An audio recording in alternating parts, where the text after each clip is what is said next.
أعوذ بالله من الشيطان الرجيم. بسم الله الرحمن الرحيم.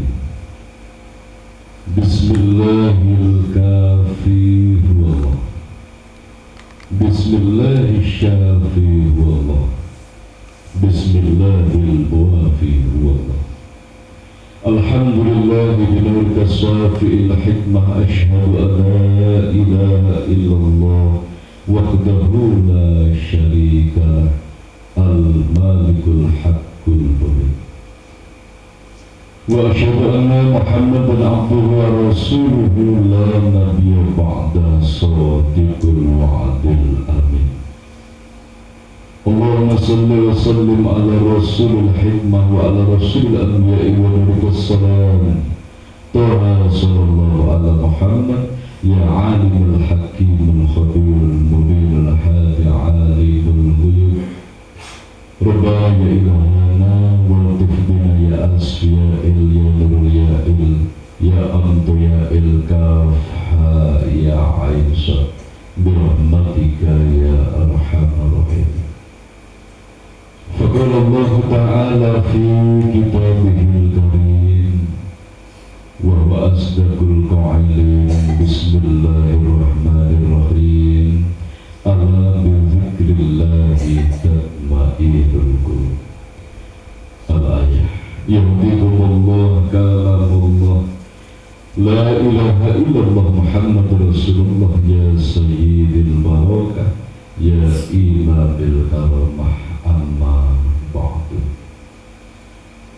Hadirin muhtaramin, para alim, para ulama, para ustaz, para kiai, tokoh agama dan masyarakat yang senantiasa komitmen dalam kesanggupan perjuangan li'i'lari kalimatillah, baik yang mempertaruhkan ilmunya maupun yang mempertaruhkan pemikirannya. Ada yang mempertaruhkan tenaganya, jabatannya, harta dan bendanya, bahkan yang mempertaruhkan tetesan keringat dan darahnya demi suksesnya perjuangan bagi Rasul Muhammad sallallahu alaihi wasallam. Rahimahullah. Khususnya mari kita awali mendoakan beliau, orang tua kita, guru kita, pembimbing dan pengasuh kita, Al-Mukarram Bapak Kiai Joko Nur Ihsan beserta ibu, dan juga yang guru kita Syekh Maulana Kadang Gusti Ibnu Haji Muhammad Nur Ghazali Syekhul Islam. Semoga senantiasa dibangkunkan di pangkuan sucinya Allah, dimuliakan dan dibahagiakan selalu, diberkahi, dirahmati putra putri beliau, sehingga sukses dalam meneruskan perjuangan hingga menggapai ridha Allah Subhanahu wa Ta'ala, dan semoga dihimpun dan disatukan murid dan jemaah beliau dan digabungkan pemerasan kita dengan birrul qudus beliau. Amin Allahumma amin. Al-Fatihah. A'udzu billahi minasyaitonir rajim. Bismillahirrahmanirrahim. Alhamdulillahi rabbil alamin arrahmanir rahim maliki yaumiddin. Iyyaka na'budu wa iyyaka nasta'in ihdinas siratal mustaqim siratal ladzina an'amta 'alaihim ghairil maghdubi 'alaihim waladdallin.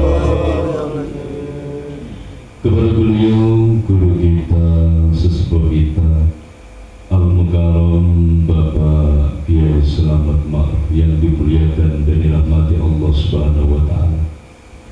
Kepada beliau, guru kita Al-Mukarram Bapak Kiai Selamat Rianto yang dimuliakan Allah Subhanahu wa Ta'ala. Kepada beliau, sesepuh kita Al-Mukarram Bapak Sudarmin beserta keluarga besarnya yang dirahmati Allah Subhanahu wa Ta'ala. Juga kepada beliau, koordinator Majelis Taklim At-Tadkir Kaliaran yang ada di Desa Temon, beliau Akhina Kiram Al-Ustaz Bapak Muhammad Rahmanto yang diberkahi dan dirahmati Allah Subhanahu wa Ta'ala. Juga kepada beliau Akhina Kiram Al-Ustaz Bapak Ali Musta'in yang dirahmati dan dimuliakan Allah Subhanahu wa Ta'ala. Tak lupa kepada Sahibul Bait, Sahibul Hajjah, beliau Al-Mukarramah, Ibu Suparno sekeluarga yang dirahmati dan dimuliakan Allah Subhanahu wa Ta'ala. Hadirin wal hadirat kaum muslimin muslimat seiman seakidah rahimahullah. Syukur tasyakur kembali mari kita haturkan kehadiran yang menggenggam kehidupan kita, yang membelai kita dengan kasih sayangnya setiap saat dan detik, sehingga betul-betul jelas bahwa kita hidup itu di dalam rengkuhan kasih sayang Allah Subhanahu wa Ta'ala. Maka mari kita hadirkan batin kita hadirkan ruh dan rasa kita. Sebagaimana tugasnya dari awal, ruh adalah nawarwi, menyaksikan keagungannya Allah. Tugas ruh adalah menyaksikan detak jantung ini dari Allah, tarikan hembusan nafas ini karena Allah, kita hidup dihidupkan oleh Allah. Hadirnya rezeki adalah dari Allah Subhanahu wa Ta'ala, kita selamat diselamatkan Allah, menyaksikan setiap saat dan detik. Tidak peduli apapun kegiatan zahir kita, sedang bekerja di sawah, di ladang, di pasar, di kantor, itu kesaksian yang hakiki, tidak boleh lepas dari diri kita, menyaksikan bahwa Allah lah Tuhan kita. Saudaraku yang dimuliakan Allah, dan tugas rasa itu apa? Merasakan belian kasih dan sayang dari Allah, merasakan hangatnya belian kasih sayang Allah. Kita ini masih hidup karena kasih sayang Allah. Kita itu dikasih dan disayangi oleh Allah. Ruh menyaksikan keagungan dan kebesarannya, rasa merasakan belian kasih sayangnya, dan kita ikrarkan bersama bi qaulina alhamdulillahirabbil alamin. Kita wujudkan dalam langkah perbuatan ketakwaan dan penghambaan kepada Allah Subhanahu wa Ta'ala. Amin Allahumma amin. Salam beserta salam semoga tercurahkan kepada baginda Rasul Muhammad sallallahu alaihi wasallam. Tentunya di zaman akhir ini mari kita kembalikan redaksi awal turunnya surah. Setiap pengajian pasti kita bahas. Di saat Rasulullah menerima ayat suci Al-Quran, menerima firman Allah, Bismillahirrahmanirrahim, Inna Allaha wa malaikatahu yusalluna 'alan nabi ya ayyuhalladzina amanu sallu alaihi wa sallimu taslima. Sesungguhnya Allah dan para malaikat itu bersolawat bersalam kepada Rasulullah. Wahai orang-orang yang beriman, bersolawat salamlah kalian kepada baginda Nabi, baginda Rasul Muhammad sallallahu alaihi wasallam. Maka bertanya Sayyidina Ali karamallahu wajhah, ya Rasulullah, apakah yang dinamakan solawat salam? Bagaimana cara solawat salam itu ya Rasulullah? Maka redaksi awal turunnya sholawat dan salam, Rasulullah menjelaskan sholawat adalah tambah rahmat ta'zim. Sholawat itu kesejahteraan hidupmu. Apa kesejahteraan hidup? Hidup awal, hidup yang khotim. Sholawat itu adalah qalbun salim, hatimu sejahtera, hatimu selamat dari segala keburukan, iri, dengki, sombong, dan segala sesuatu. Hatimu betul-betul jernih, terbebas dari sifat-sifat yang buruk. Kalau salam itu apa ya Rasulullah? Salam itu hasilnya. Kalau hatimu sudah qalbun salim, langkah perbuatanmu akan selamat. Sebab mengikuti tuntunan Rasulullah dan hidayah dari Allah Subhanahu wa Ta'ala. Maka tatkala kita bersuto jujur saat ini kita sedang memperjuangkan sholawat dan salam kita yang layak kita haturkan kepada baginda Rasulullah Muhammad SAW, bukan hanya sekedar lantunan dan ucapan, bukan hanya sekedar suara yang menggelegar, tetapi isinya hati yang selamat, qalbun salim, dan juga langkah perbuatan yang selamat dalam akhlakul karimah. Amin Allahumma amin. Saudaraku yang dimuliakan Allah Subhanahu wa Ta'ala, alhamdulillah malam ini adalah malam yang penuh barokah dari Allah Subhanahu wa Ta'ala. Beliau guru kita hadir di tengah-tengah kita, sebagaimana yang telah disampaikan beliau.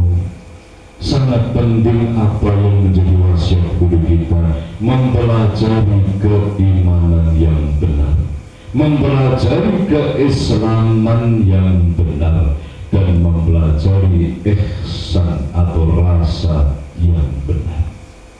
Maka ketiga inilah sesungguhnya senjata kita, senjata yang paling dibutuhkan di akhir zaman, yaitu iman, Islam, dan ihsan.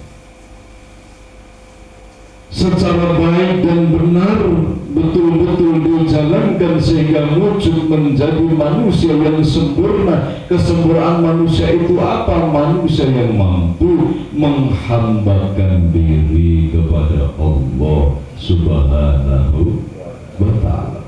Karena kita manusia memang didesain oleh Allah liya'budun wa khalaqul jinna wal insa illa liya'budun. Kesuksesan manusia itu adalah dalam penghambaannya kepada Allah, bukan pencapaian duniawinya, tapi pencapaian karya-karyanya, torehan-torehan dari langkah perbuatannya yang mencerminkan sebagai penghamba sejati kepada Allah Subhanahu wa Ta'ala. Inilah yang paling ditakuti iblis di akhir zaman. Yang paling ditakuti syaitan di akhir zaman, manusia tetap komitmen dalam real penghambaan suci kepada Allah Subhanahu wa Ta'ala. Manusia tetap berbekal tujuan hidup yang benar, pengertian hidup yang benar, keyakinan hidup yang benar, rasa hidup yang benar, iman, Islam, dan ihsan. Sebagaimana yang pernah diwasiatkan oleh guru kita bersama. Apakah yang dinamakan iman itu? Iman itu bersumber dari kebenaran, menghasilkan kekuatan. Orang yang beriman kepada Allah ini adalah sumbernya kebenaran langkah zahir dan batinnya. Kenapa imannya para sahabat zaman Rasul kepada wali-wali Allah itu begitu kuat? Karena mereka itu hidup dalam kebenaran. Ucapannya benar, gerak tangannya benar, gerak kakinya benar, etikatnya benar, angannya benar, cara menjalani hidup benar, maka kekuatannya dahsyat sekali. Beda dengan manusia di akhir zaman. Banyak sekali kezaliman yang dijalankan. Kezaliman itu akan berbuah titik-titik bercak-bercak hitam yang menghiasi dalam jiwanya, menjadikan dia tidak benar, lemahlah kekuatannya. Mau bangun tidur sepertiga malam, malas, berat. Mau memenuhi panggilan Allah subuh, berat. Mau ngaji, berat. Mau ibadah, berat. Mau zikir, berat. Mau amal soleh, eman-eman, lemahlah di akhir zaman ini. Karena apa? Yang melemahkan bukan lain, hanyalah langkah dohir batinnya yang tidak benar. Di saat manusia menjalankan sesuatu yang tidak benar, otomatis akan melemahkan kekuatannya. Maka cukup iblis itu menjadikan manusia tidak benar agar dia lemah dalam jihad fisabilillah. Ditanamkan hubbud dunya, kecintaan kepada duniawi, cinta kepada keluarga, cinta kepada harta, cinta kepada lain sebagainya, yang menjadikan lupa kebenaran dalam langkahnya. Na'udzubillah min dzalik. Yang kedua adalah Islam. Islam ini sumbernya dari kesucian, menghasilkan keselamatan. Orang yang suci pasti selamat, selamat ucapannya, selamat pikirannya, selamat pola pikirnya, selamat tingkah polanya, selamat perilakunya, sebab batinnya suci, hatinya suci. Islam ini sumbernya dari kesucian, menghasilkan keselamatan. Ada orang Islam tidak selamat sebab tidak ada kesucian dalam hatinya. Begitu hatinya kotor, langkahnya ngawur. Begitu pikirannya kotor, perbuatannya pun ikut kotor, menjadikan dia kena hukum semesta, hukum karmanya Allah Subhanahu, menjadikan dia akan menerima hukum sebab akibatnya Allah. Karena kesucian dalam hatinya sudah mulai tergoyak, dia tidak sanggup membedakan mana yang benar, mana yang salah, tidak peduli apapun, maka akan memancar dalam langkahnya yang salah. Langkahnya tidak suci, akhirnya tidak selamat. Na'udzubillah min. Kalau kita ingin selamat dunia dan akhir, sebagaimana doa yang kita panjatkan bersama, Rabbana atina fid dunya hasanah wa fil akhirati hasanah wa qina adzabannar. Sucikan batin kita, sucikan angan kita, sucikan langkah perbuatan kita, yakin akan selamat, diselamatkan oleh Allah Subhanahu wa ta'ala. Yang terakhir adalah ihsan. Ihsan ini adalah sumbernya dari keikhlasan, membuahkan kebahagiaan. Di akhir zaman banyak manusia mendapatkan bahagia, tapi semakin sulit, semakin langka orang yang bahagia di akhir zaman. Kalau senang iya, tapi bahagia semakin jauh panggang dari hati. Kenapa? Sebab di akhir zaman itu sudah sulit ditemukan orang yang ikhlas. Kalau ingin bahagia harus ikhlas, Pak Bu. Sebab ihsan itu adalah rasa yang bersumber dari keikhlasan, membuahkan kebahagiaan. Orang-orang yang ikhlas dalam hidupnya, orang-orang yang ikhlas menjalani qada dan qadarnya Allah, orang-orang yang ikhlas menjadi hamba-Nya Allah, inilah orang yang berhak bahagia. Orang di akhir zaman banyak yang enggak ikhlas. Apa orang ikhlas? Orang ikhlas itu sudah beres dengan dirinya sendiri. Dia sudah mantap, sudah marah menjadi hamba-Nya Allah. Hasbiyallah wa ni'mal wakil, ni'mal maula wa ni'mal nasir. Ini orang ikhlas. Kalau ternyata orang ikhlas ini berbuat salah dan dihukum oleh Allah, dia tetap memuja dan memuji Allah. Tidak berubah pengertiannya, tidak berubah muraqabahnya, tidak merubah perasaannya kepada Tuhannya. Aku salah, aku ikhlas, Engkau menghukumku ya Allah. Ini konsekuensinya. Tatkala aku lalai lengah, Engkau memperingatkan aku ikhlas ya Allah. Dan tatkala Engkau akan meningkatkan derajatku, Engkau hadirkan ujian pun aku ikhlas. Salah dihukum ikhlas, diperingatkan ikhlas, diuji juga ikhlas. Amin Allahumma. Inilah jalan tol menuju kebahagiaan yang hakiki. Banyak tanpa sadar kita itu kurang ikhlas. Sering mengaudit diri kita sendiri, sering mengaudit kehidupan kita, sering mengaudit semesta. Tatkala sering mengaudit semesta, akhirnya na'udzubillah mengaudit Tuhan, mengaudit Allah Subhanahu wa ta'ala. Sudah ngaji, kok ekonominya masih seperti ini? Sudah ngaji, kok masih punya sakit? Sudah ngaji ngamal, kok yang gak ada rubah-rubahnya? Maka sesuatu yang hadir, bisa itu hukuman dosa kita, bisa peringatan kelalaian, bisa ujian. Harus lillahi rabbil alamin. Itu tidak akan menggelapkan batin kita dari Allah. kita tetap bersyukur kepada Allah, kita tetap la ilaha illallah, kita tetap mengagungkan Allah subhanahu wa ta'ala. Sebab kita dilahirkan saja ini sudah alhamdulillah, kita menjadi hamba Allah alhamdulillah, kita diberikan nilai dari Allah yaitu nur hidayah alhamdulillah, diberikan Islam alhamdulillah. Dia tidak mengaudit Tuhannya, tidak membanding-bandingkan kehidupannya, sebab manusia lahir sendiri, mati pun dia sendiri, bagiannya masing-masing.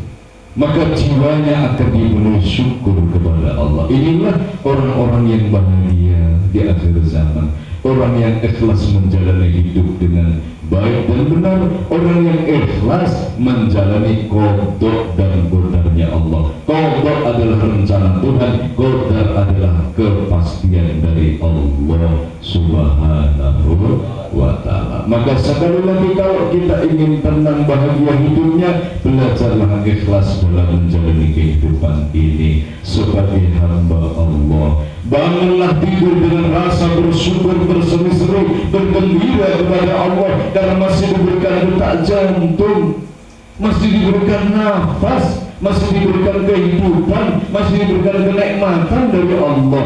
Maka tidak ada alasan untuk tidak bersyukur kepada Allah kalau kita ikhlas menjalani kehidupan. Inilah iman, Islam dan ihsan. Iman sumbernya kebenaran, menghasilkan kekuatan yang dahsyat dalam jihad fisabilillah. Islam ini sumbernya kesucian, membuahkan keselamatan lahir dan batin. Ihsan ini adalah keikhlasan, membuahkan kebahagiaan dalam hidup. Inilah wasiat dari guru kita sebagai senjata kehidupan menuju ridho Allah subhanahu wa ta'ala. Amin. Allahumma amin. Al-Fatihah.